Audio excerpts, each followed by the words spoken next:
성도님들, 출애굽기의 원래 히브리어 제목은 베엘레시모트입니다. 이것을 직역하면 이제 이것들이 이름들이다. 의역을 하면 이제 이것들이 출애굽을 한 사람들의 이름들이다. 입니다. 그런데 히브리어로 된 구약 성경을 헬라어로 처음으로 번역한 70인역 성경에서 이 책의 제목을 지금처럼 출애굽기라고 붙였습니다. 이 제목에서 알 수 있듯이 출애굽기는 애굽을 탈출하는 사건의 기록입니다. 그런 의미에서 출애굽기 12장은 참 중요한 장입니다. 왜냐하면 마침내 애굽을 떠나는 날, 출애굽하는 그날이기 때문입니다. 그래서 오늘 본문은 그 출애굽의 첫날의 사건을 기록하고 있습니다. 그렇다면 성도님들, 애굽 땅을 떠나는 것, 이건 누구 때문입니까? 이 출애굽 사건은 이스라엘 백성들이 계획한 것이 아닙니다. 게다가 합의에 의한 것도 아니고 선거로 결정한 것도 아닙니다.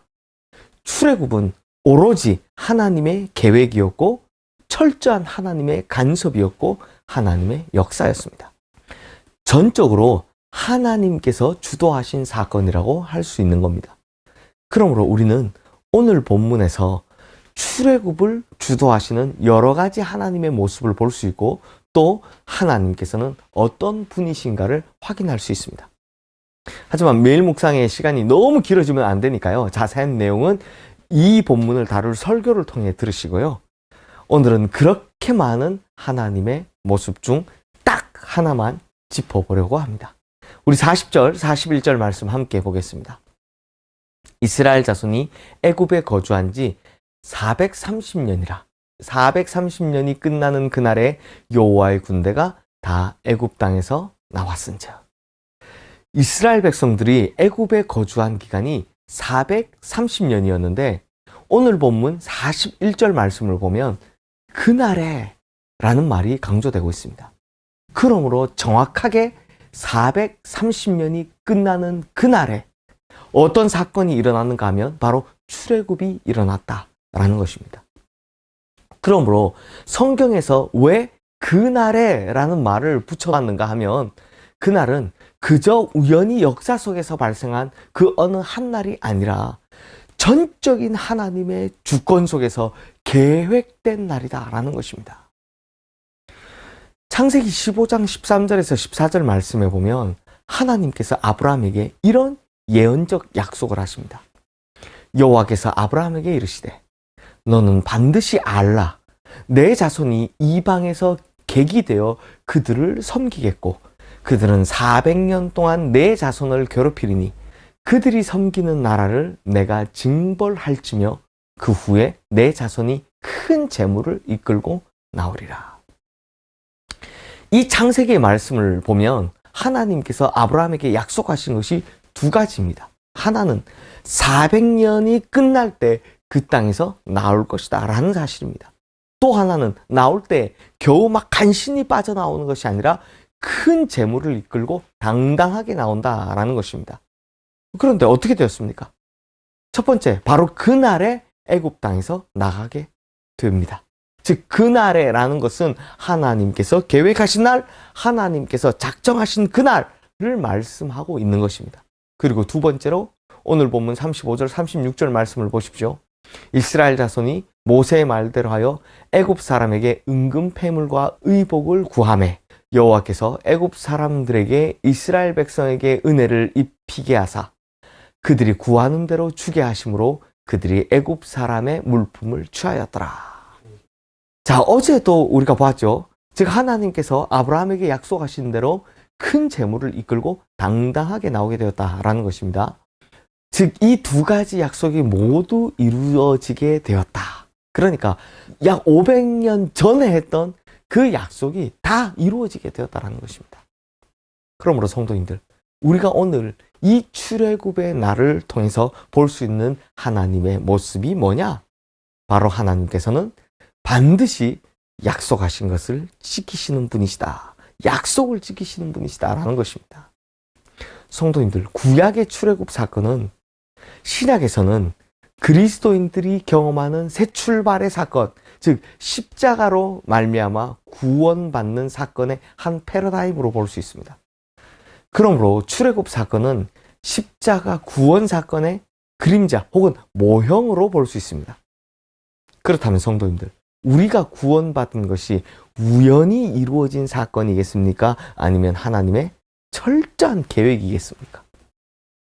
에베소서 1장 3절에서 7절 말씀에 보면 우리의 구원이 하나님의 철저한 계획이었음을 알 수 있습니다. 좀 길지만 제가 읽어드리겠습니다. 찬송하리로다.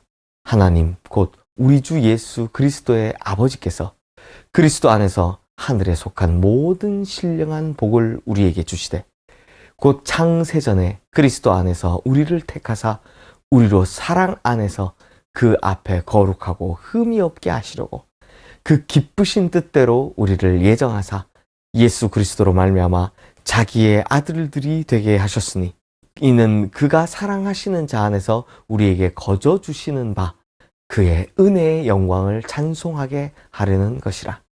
우리는 그리스도 안에서 그의 은혜의 풍성함을 따라 그의 피로 말미암아 속량 곧 죄 사함을 받았느니라.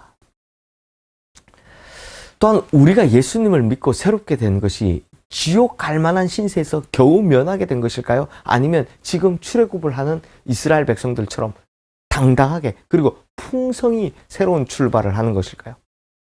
방금 읽은 에베소서 1장 7절 말씀처럼 우리는 그 은혜의 풍성함을 가지고 새로운 출발을 하였다라고 합니다. 사랑하는 성도님들, 애굽 땅을 떠나는 이스라엘 백성들의 새로운 출발, 그것은 하나님의 계획인 동시에 하나님의 놀라우신 축복이었습니다. 또한 이 사건은 오늘날 그리스도인 개개인이 경험하는 영적인 엑소더스, 즉 구속의 사건도 하나님의 놀라운 계획인 동시에 하나님의 놀라운 축복임을 우리에게 알려주고 있습니다. 우리가 오늘 본문의 출애굽 사건을 통해 알 수 있는 것처럼 하나님의 구원은 하나님의 약속이었고 하나님께서는 결국 그 약속대로 지키셨다라는 사실입니다. 그러므로 성도님들, 우리 하나님은 어떤 분이십니까? 약속을 지키시는 신실하신 분이십니다.